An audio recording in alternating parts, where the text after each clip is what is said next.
Assalamualaikum warahmatullahi wabarakatuh. Halo teman-teman, perkenalkan saya Deva Aulia Ramadhani. Saya dari Fakultas Keguruan dan Ilmu Pendidikan, Prodi Seni Pertunjukan. NPM saya 256710017. Di sini saya akan menjelaskan tentang kampanye tentang perlindungan data. Selamat menyaksikan. Ini saya akan menjelaskan mengapa perlindungan data itu penting. Dalam era teknologi informasi dan digitalisasi yang terus berkembang pesat, perlindungan data pribadi menjadi isu yang sangat krusial. Sebagai aset berharga, data pribadi rentan terhadap penyalahgunaan yang dapat berdampak besar pada individu maupun institusi. Sebagian besar masyarakat hanya menyadari adanya pelanggaran data pribadi setelah kejadian kebocoran terjadi, dan banyak yang tidak tahu prosedur yang harus diambil apabila data mereka disalahgunakan. Apa itu data pribadi? Data pribadi adalah segala informasi yang melekat pada diri seseorang dan dapat mengidentifikasi identitas mereka. Contoh data pribadi yang sering kita miliki adalah yang pertama, nama lengkap, NIK, nomor KTP atau KK. Yang kedua, nomor telepon dan alamat email.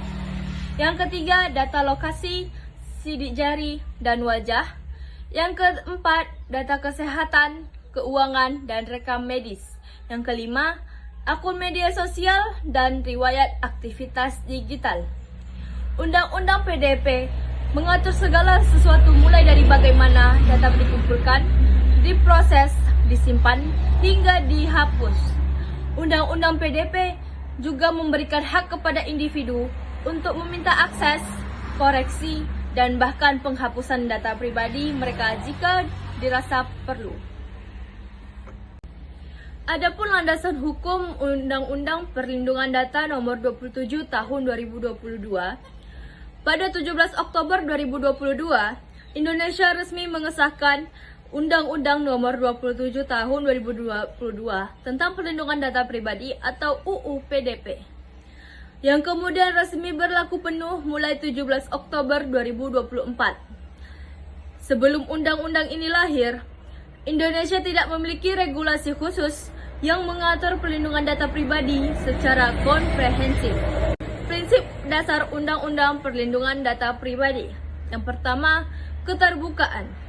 Subjek data harus diberitahukan dengan jelas mengenai tujuan penggunaan datanya. Yang kedua, kewajaran pengumpulan data harus dilakukan secara sah, adil, dan tidak merugikan pihak manapun. Yang ketiga, tujuan.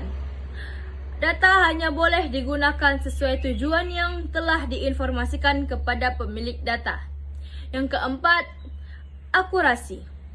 Data yang dikumpulkan harus tepat, akurat, dan diperbarui jika diperlukan. Apa yang bisa kita lakukan?